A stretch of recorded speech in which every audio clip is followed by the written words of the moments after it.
Ada seorang influencer lah ataupun bandar lah, TikToker ke, dia kata siapa yang cat lover sangat suka kucing, penyakit mental. Dia kata cat lover penyakit mental, otak tak sihat lah maksudnya.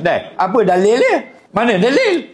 Abdul Rahman, sahabat Nabi. Nama dia Abdul Rahman. Dia ni suka kucing. Sahabat Nabi ni bukan sahabat YB, sahabat Nabi. Sahabat YB Cak Yang. Dia ni suka kucing. Depan rumah dia ada satu pokok. Dia kucing berkumpul di pokok tu. Apa sebab? Sebab dia selalu letak makanan situ. Kucing-kucing dia ada rumah lain pun lepak situ dah. Kerana ada makanan. Dan pada satu hari dia main anak kucing. Dia main kat tangan dia. Nabi sampai. Assalamualaikum ya Abdul Rahman. Dia terkejut. Nabi beri salam sampai depan muka. Dia susuk. Sembunyi dalam lengan baju. Takut Nabi nampak. Takut Nabi marah. Takut Nabi kata mental ke apa ke. Masuk ni.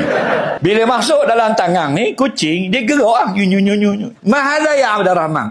Apa benda ni? Wahai Abdul Rahman, apa benda tu? Gerak-gerak. Nabi tegur dia. Dia pun buat keluar anak kucing. Lepas tu Nabi kata, Anta al-yam Abu Hurairah. Mulai sekarang, nama kamu Abu Hurairah. Bapa anak kucing. Hurairah tu bukan kucing. Anak kucing atau kucing yang kecil. Kamu pada hari ini, aku gelar kamu bapa anak kucing. Bapa anak kucing. Yang lebih tepat lah. Cuma kita sekarang panggil bapa kucing. Tapi yang paling tepat, bapa anak kucing. Apa maknanya? Maknanya kamu makhluk penyayang. Itu maksudnya. Nabi puji dia. Maka, bolehkah kita kata orang yang sangat suka kepada kucing ni mental? Tak boleh lah. Apa pun nak kata mental tu biar keluar daripada kebiasaan. Kalau kucing mati, dia pergi bercakap dengan kucing, begini-begini. Tu kalau hari-hari itu baru kita kata mental. Siap ada batu nisan, baca talqin kucing mati. Hai kucing, sekejap lagi datang malaikat kepada kamu.